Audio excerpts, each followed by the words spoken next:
little known. I really can't title this video, which is a problem because I always come up with a title in my head before I talk, but we're going to press on and well, something will come to me eventually. And I wrote these down in just the order they occurred to me. There's no real order to it, although I got a couple of doozies all through here. So, and there'll be a little bit of like street level, real world practical advice to go with the use and avoidance of these laws, which is really not hard to do, but my ego too can get away from us, and then you're doing something that and later on you go, geez, I really shouldn't have done that, officer, you know? Okay, so the first one I wrote down is privacy. Oh, Rob, what a lame law. No, not really, not here. You have to understand, generally speaking, let me broadly state this whole thing. Problems between a Westerner and another Westerner, there is a general dialing down of the police response and the legal response that you run the risk of running into, because it's just two Westerners. It just is what it is. Anyway, so the privacy law. Example, you're snooping on your girl's phone and she finds out and she's got 3 boyfriends and a Thai husband. And you do all that and now she's embarrassed. She's what they say, lost face. Siana is lost face. She might get angry enough to call the police, and if she can prove or reasonably show her claim, her word will be taken very seriously, by the way. You run some risk there. You know, more than likely you just, if you guys were breaking up and she wanted to push it but not really push it to put you in jail, she couldn't. I personally witnessed this once. This is a real thing. She could force you to pay her an amount that repairs her lost face. And she might determine that that's 100,000 baht, Nung San baht, which is about $3,000 US. So pay up. You were snooping on her phone. That's a real example that can happen. So just to let you know, privacy laws here are serious. You know, if you have to snoop on your lady's phone, then you have the wrong lady. Every single guy that's come to me, and there's dozens, maybe 100 by now, with doubts and wringing their hands and gnashing their teeth about their woman, their Thai woman, thinking maybe they're in a wrong relationship. Every single time, it's been a really overt scam that, from my perspective, speaking and living immersed and having a bunch of Thai friends and a handful of really close, real Thai friends, that I can ask things if I get like I'm not sure about something. It's almost kind of obvious to me. I'll just say to be nice. That poor guy, I have to tell him. So doubt means don't, right? And snooping, really not worth your time. Just move on. Find somebody you don't need to snoop on. Geez, here's like one of the worst ones. Perjury. You know, geez, Rob, what a crazy law. I run no risk of the law of perjury. Oh, my friend, you are so mistaken. The perjury law is what will really get you. That's the law that will get you away from your house. The perjury law here will get you to very quickly, very happily, and leave your house, leave the land that you really can't own anyways, but you spent, you know, hundreds of thousands of baht. So Mikey, San baht, improving and all that kind of stuff. And it's like, Mikey is like not a number. It's like just a few. It's like not many, but it means more than one by a bit. Anyways, yeah, you get into court, which you don't spend your time in court. What your soon-to-be new ex-wife is going to do, who's been taking your money for years, and you can prove it, and you caught her red-handed. She's texted you all these things that are obviously lies. You've printed off all these text messages and organized them. You spent months of your life feeding on this anger and this venom, and of course you're so unhappy you can't even sleep at this point. What a retirement! You're solid rock-clad case, buddy. You're going to go to court, and you're going to lose. Oh, what happened? Perjury. Her attorney will then file papers accusing you of lying about one thing. It just takes one thing, and it doesn't have to be true. Her word will then go against you in court. You now have to prove you didn't lie. You can look it up. I'm not going to explain it here. It just takes too long. Look up proving a negative. Proving a negative. Look it up. Don't waste too much time on it because it'll drive you crazy. Punchline, it's impossible to prove a negative. Once you've been accused, you can't, how do you prove you never did something? It's impossible. So, you're done. And perjury has real teeth in the law, of course. It's one of those laws, obviously. Why wouldn't it be? You're looking at jail time. And I'll tell you a jail story. Hey, Rob's got a jail story. He wasn't a friend, but he was an acquaintance here, a young man here. I don't hate on him. Some people do. He made poor life choices. He was selling things he shouldn't be selling. There's not a lot of economic opportunities here. For those of you who have read my book, one, thank you, but then you're well acquainted with the stories and the sort of life cycle of a lot of the average young men here that don't go on to better things. They get kind of, I won't say trapped because they make their own poor choices, but they get kind of easily down this very, very easy, lazy path. This guy went down that path, which a lot do. I don't know how many, but it's a lot. By a lot, I mean it's absolutely more than enough for you to be paying attention to these people. So anyways, back to this nice young man. Nice, I'm being a little overly kind, but he got caught selling things, and so he went to the kook. He went to jail for the good news for you, which is not going to help, but it's like frosting on a nuclear bomb. Hey, look, there's frosting. But the Thai jail time and prison time, and those are two totally different places. And the jail is much worse. The prison is much worse than the jail. I don't know exactly what happens, but I know the jail's bad, but you're going to find out how bad in a second. But the prison's even worse. I can't even imagine. This guy is looking at this. He goes to the prison in a short prison sentence, and it was roughly half a year. I didn't see him for a while. It might have been 8 months. Okay. Now he had kind of like a normal type person. They smile all the time, and he knew me. He'd wave, make eye contact, and waves. He drove by my house, my old rental room regularly, and all that. And I didn't see him for about 8 months. And then all of a sudden, I see him again. And did you ever see a broken person? And I don't mean a guy that went through a bad divorce. I've never seen him smile since. All he does is look down. I don't know what they did to him in those 8 months, but man, it was no good. So don't go to a Thai jail, and for goodness sake, don't go to a Thai prison. And that's what you're looking at for perjury. And that will be on the mere word of your obviously very fair and justly and carefully, fairly calculating soon-to-be ex-wife. Okay.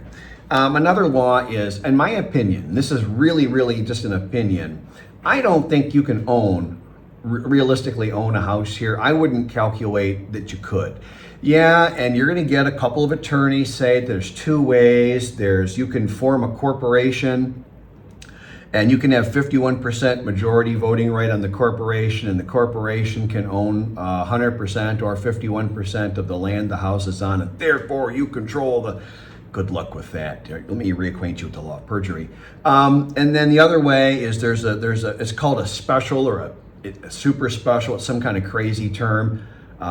Corporation of some kind is another corporate, but it's a special kind. And then you have to apply to be invited to really apply. And then after you apply, you do this long process, which they turn you down. I mean, they think about your application. If you're gonna. I suggest, sir, please, anybody that watches these videos, my intent is to try to help you have a nicer life here. I wouldn't suggest you spend your time filing paperwork, going through lines of agreements. And I lived that life several times when people would steal from me. And I'm talking people stealing 7 figures, so it was worth my time. I kind of had to go after them when someone does that. Yeah, that's really hard to go, well, I want to be the bigger person. It was only, once you get into 7 figures, unless you're worth, $1 billion, maybe then those guys don't, I don't know. But anyways, so just don't spend your life doing this. We're really not invited. You should get the vibe. You should get the hint that we're not really invited to own real estate here in Thailand. And I've had 50 people tell me you can own a condo as long as it's not on the first floor because it's not touching dirt and it's therefore in the air and you can own that and all that. And I've had guys bragging about that at an expat bar in the rare time, and believe me, I spend way less time than I even used to, and I used to spend not a whole lot of time there. But when I used to go once in a while, I would get to hear this regularly, or people tell me this, and I love having people tell me stuff I didn't ask. And And then I would ask them, oh, so did you own, and I tried to do it in a non-confrontation. Did you own? I don't do that. I just want, how did it work out? Did you think about owning? And they all go, well, no, I just, my wife's name, I figured, So every single solitary one, their houses, their condo in the air that they can own, they're telling me they can own on their fifth beer, their Thai wife owns. So I'm going to say, I just say take the hint. And rent a don't buy here. It's in my book in way better detail, but the real estate prices here do not reflect reality or the actual value of the property market. They reflect the Thai's personal opinions about the value of legacy and blood and owning land. Land is land and gold. That's what they want. That's their focus. And if you gold's a global market, praise God, so you can buy gold, and there's nothing they can really do about that. But land, it's a rotten deal here. It's a rotten deal. It's 2 to 5x what it's actually worth. It's at least, but really more than double what the actual value of it is. And you can rent, and the rent, weird, it's odd, and this is odd. The renting is actual based on reality, because that's an open market. So when you rent something, you're renting at the fair price. If you buy, 2x up. So make your choices. Fun had this land, we got it for free, whatever. Yeah, I don't own it. It's $65,000 total. I could walk away if something crazy happened, which I really don't expect, because I've lived here for almost 5 years and most of my friends are Thai, and the odds of them all being long con scammers, that's really low. So there's like 5 guys, but I hope he gets it. Well, good luck, guys. Spend your life hating other people. What's that about? Okay, so we covered condo ownership. I'm looking at my list here, sorry. And then, to buy a motor vehicle, you need to get permission. They will give you permission, it's just a formality. You'll go through the process at the dealership, so it doesn't really matter what I say, but I think they give you a slip of paper identifying the card, what the VIN number and all that is and everything. And then they take that, you take that to the immigration, they stamp it and sign it, and then you bring it back, and then you start your process and go buy your car. And if you want to finance it, you have to have a work visa, which makes sense, I guess. On a retirement visa, you cannot. And so then if you want to finance it, you need to put it in your wife's name, which is risky. And that's risky in the West. Gee, it's weird. Why are the divorce rates so high back in the West? Yeah, because I guess in theory, your ex-wife could do anything they want and treat you any way they want, and then they just take half, and sometimes alimony on top of the half. I wonder why. Financial incentive. I don't know if that's a thing or not, but there's always that factor. So the more you incentivize somebody to screw you, as a person who's had business partners, was I dumb enough to do that once? Twice. I was dumb enough to do that twice. I really don't do that. Just be a cash guy and be a willing to walk guy. That is the way here, as the Mandalorian would say. Okay, so that's that one. Oh, here's a biggie. Here's a really big one. They call it the 790 law, or the 709 law, or the foreigner hit me first law. I'm not quite sure what they call it, but it's I think it's 790 something, but it doesn't matter. Any kind of altercation, if it unfortunately goes physical on you, if you, no matter what the person did, if they shoved you, if they swore at you, if they said all these they were mean. No, they said mean words to me, Rob. They were mean. He was the biggest meanie of all the meanies ever, and he said these mean words to me. How many times has someone said something mean to you and tried to really hurt your feelings? I mean, my count, I couldn't tell you. It's got to be well over 1,000 or 10,000 or something, right? I mean, people do this. You got to be mature enough, or at least cognizant of your own safety or something, to walk away.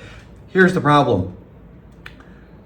Whoever hits first the altercation and all the complications and costs and expenses and legal penalties thereof go to the person who hit first. And here almost everything is on video. And when you think you're not being watched and you're privately in the village on a tiny side street and whatever, and you think it's a great time to pick the wax out of your ear and see what it tastes like, or whatever the heck you're doing that you shouldn't be doing, somebody's watching you. As a Western man, you're interesting and different enough. If you live immersed in Bangkok, you could probably set your hair on fire and it'd be 2 hours until somebody called the fire department and maybe put it out. But out here, if you live anywhere, which my channel is all about this, you are being constantly watched. How you walk, how you look, do you smile? Did you comb your hair today? I kind of moved my hand through my hair, I hope I'm okay. What kind of shirt you're wearing. Are you wearing a shirt? And I do go shirtless here within Fawn's 2 streets that are basically owned entirely by her family. And occasionally the one corner store, which is, I think, a cousin. So, and that's like a quarter of a kilometer maybe from everyone's house here.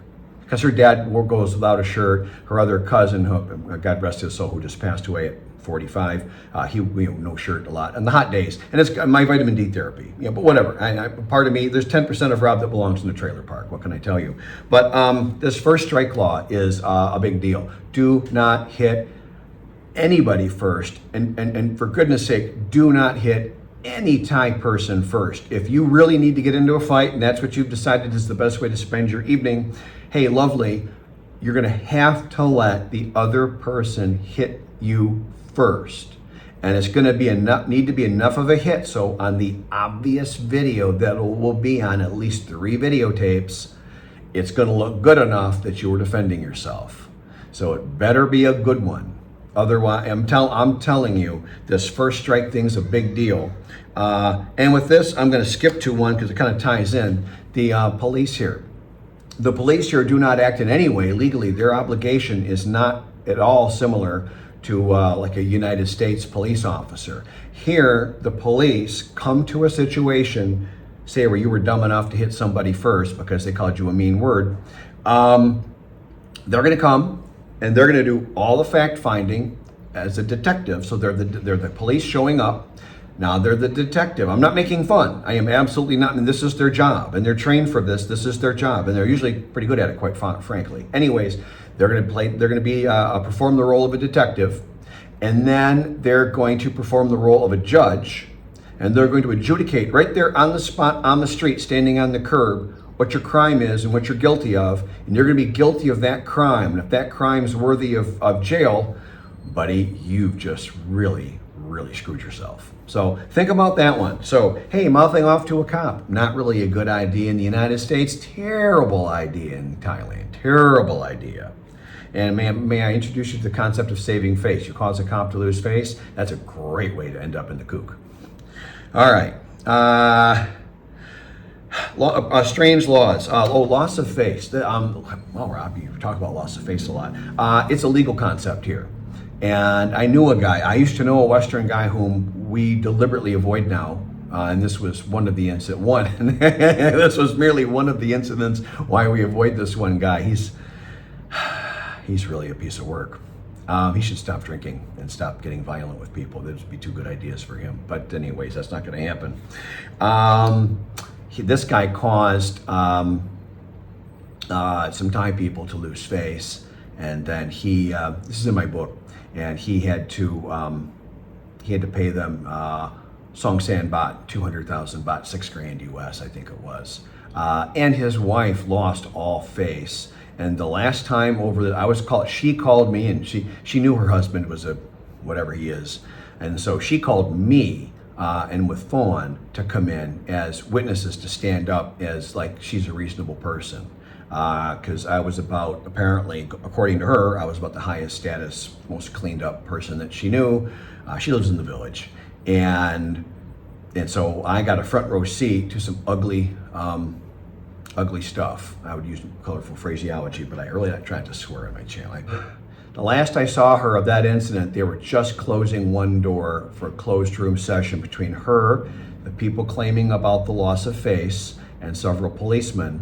And she was on all fours on the floor with her nose like just above the floor, crying and screaming like someone had just taken her baby or something, like really like a guttural crying, like if you've ever seen that in another human being, it's really sad to see.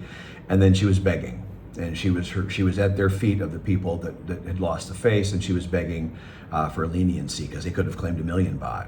And then they wouldn't necessarily get anything they claim, but they had, you know, pretty good odds of getting a big chunk. And in the end, they were very gracious and let her off the hook with only $6,000. So if you cause another Thai person to lose face, and particularly if it's a group, so now you got multiple people all singing off the same song sheet, which they will be, man, you really screwed it. So don't do that, please. So try to, you know, be humble. So the first rule is apologize. If I had a traffic thing the other day, I thought this guy was stopping to let me go, and this is all low speed in the local village here, and I turned in, but then he was going to go, and I ended up cutting him off, and I really didn't mean to do that. And I've got dark tinted windows like everybody. I would have made a prayer gesture or something and put my hands up. I go, gosh, I'm sorry. I would have done something, but I really couldn't. And so I just made my turn and drove off slowly. And like I drive like a little old lady here. The Thai way is very slow, and you got to go slow, where it just doesn't look right. And if he would have ended up parking near me, like maybe he was upset about this, I would have immediately given him a why and an apology, because I don't need any problem with anybody. I'm not looking to show anybody how long my arm is. And say what a big man I am or something. I just will apologize and move on. Let me check. I don't give a crap. I don't care. I've got a great retirement. I realize I'm fortunate. I realize I've crawled 5 years through the desert on my belly, through broken glass and with no water to get here. This was painful and expensive to get here, is what I'm saying. And now I really flip and appreciate it. So I'm not looking to puff up my peacock feathers for anybody. Okay, so apologizing, be quick to apologize. Who cares? You know, and the nice thing is we get the old man card. And who wants to be in a fight? Who wants to? Who wants to do that? You get the old man card. You go, oh man, I'm just an old man now these days. You know, and I screwed that up. Gee whiz. Hey, have you seen my underwear? You know, I mean, that's what I'm going to do. 5 rules of dumb. This comes from the channel Active Self-Protection with John Correa. Kind of a strange spelling. If I can spell it right, I'll put it on the screen. Nice guy. I like his channel. He does very good explanation of incidents caught on video, and he's like a video analyst. He takes this role very seriously, and he has a retired police officer usually on there with him, and they'll go through the laws and impacts of what just happened. Usually it's about gun stuff, but it's not always. But it's interesting, people defending themselves and stuff, and you know, all that. But he came up with this 5 rules of dumb. I think he calls it something a little more graphic, but I took my take on it for you. So going to a dumb place. Any place that serves alcohol is a dumb place, and you're going to find out why in a minute. And so that's a liquor store. That's a restaurant, and obviously a bar. And if it's an expat bar, or if it's a village or only bar and you've invited yourself in, they have these little bars that don't have a door. You'd have to wander through someone's private property. If you're dumb enough to do that and see the young guys all smoking and drinking alcohol and playing snooker, as they call it here, hey, good luck. You know, they'll probably save face and tolerate you for a while. See how that goes. Don't insult one of them. You'll end up with a billiard cue on the side of your head in about 0.2 seconds. That's what's going to happen. So dumb places. Let's not go to dumb places. Dumb time. Dumb time here is anything after 7 p.m. in the villages gets to be a dumb time. After 8 p.m., absolutely. After 10 or 11 p.m., what the hell are you doing, buddy? Don't do that. It's early in the villages. All the good traditional people are in their homes by 6. Lights out by around 7. After 6, it starts to change around here a little bit. After 7 or 8, a little bit more. So dumb time. So dumb places, dumb time, dumb people. I like that guy. He was an Australian guy, and if I went, and I did one time, I was dumb enough. He's, oh Rob, we're gonna. He liked motorcycles a lot, and I just met the guy a couple months before this, and I went and took my old Honda that I had when I was living cheap here when I first got here, and he had a Kawasaki, a small bike as well, and we went riding around, and he wanted to go to a couple that visited. I'm not even gonna tell you where we went. It was stupid, and he was stupid, and that didn't go. That was a whole stupid thing. So don't go around with dumb people. You know who they are, avoid them. You should be very choosy who you hang out with here in your retirement years to enjoy yourself, and then this isn't your home. You're going to get judged harshly here, and then some of that could have legal import, so don't do that. Dumb activities. Power drinking, which is anything more than 2 or 3 small beers. Anything more than 1 big tall beer at our age is power drinking, in my personal opinion. I'm allowed to have an opinion. This is my channel. You can have your own opinion. That's fine by me. But don't do dumb activities. And then decisions, making dumb decisions. I'm going to hit that guy first. That's a real dumb decision here. Things like that. And so the rules of dumb. And you can go to a dumb place, or go somewhere at a not dumb place at a dumb time.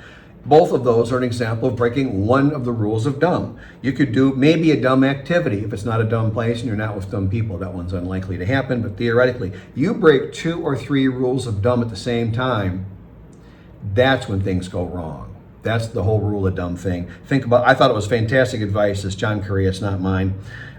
So about that. And then Doo-Tuuk. Doo-Tuuk's a big thing. Thais don't like it. Doo-Tuuk means to look cheap at somebody. What it really means is to insult them, to talk badly about them. If they complain and they decide to be a witness for themselves, the cop is going to be listening to their word intently.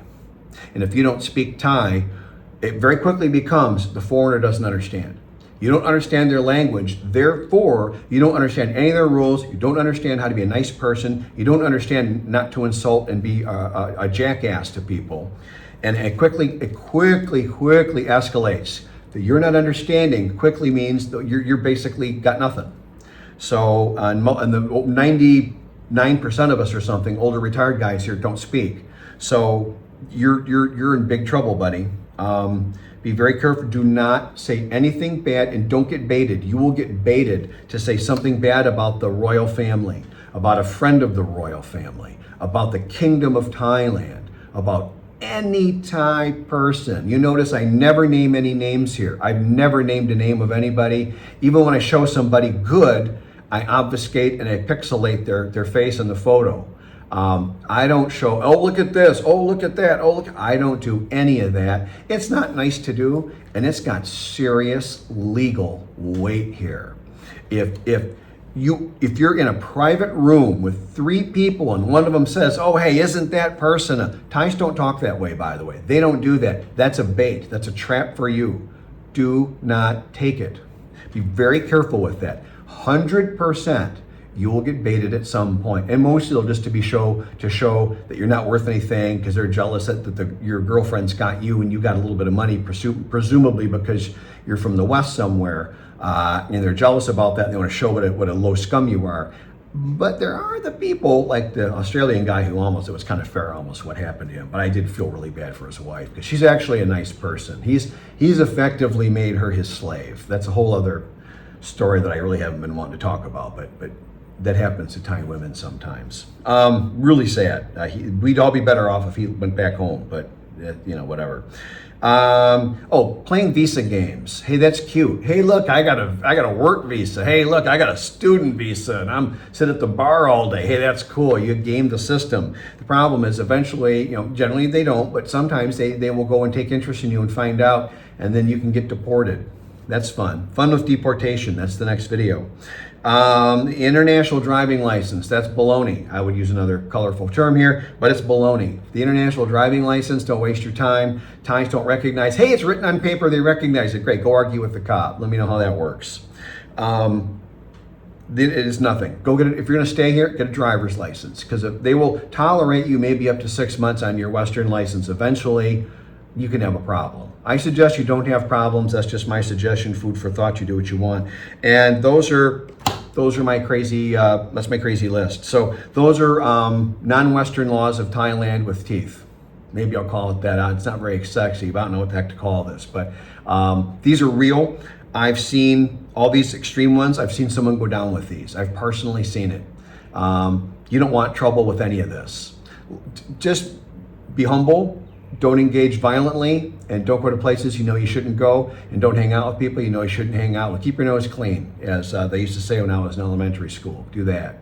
Hey, thanks. Love you guys. Appreciate you. I don't think my average viewer is going to have much trouble with this, but it's good content to know, just to realize. Probably more for help you understand what happened to the other Western guy. Hey, where'd Bob go? See ya. I'm going to make up for all the muscle shirt content lately from my bonus footage, but it's probably about 105, 106 today. They were saying warmer than that, but I don't think that happened. And I'm in jeans, long jeans, socks, proper collared shirt. One from the air-conditioned Lotus going into the air-conditioned Mitsubishi, going home to my air-conditioned house. So it doesn't really matter, you know. In all honesty, it's dry heat. I mean, I can tell it's hot, but I'm not perspiring. There's no humidity. So this is the way. And here's a little slideshow. I love this picture of Fawn. Such a pretty picture. And this one's one of my favorites. This is back when we were dating. So this is about a 4-year-old photo. She's probably 36 or 37. Here's a picture of me that she took on a recent date with her. Very nice evening. I finished with a very nice cigar and bourbon. Lovely evening. And then here's just went outside one night just to look up at the stars, and it was just beautiful out. And then here was Fawn carrying my bags for me, as she usually does, and I sent this to a brother-in-law that thinks this is funny. This is Rob. Video's over. I'm closing my gate. But if you've been liking or subscribing, or and praise God if you've been a member of the channel, I really appreciate you. I appreciate everyone that watches. You have a great day.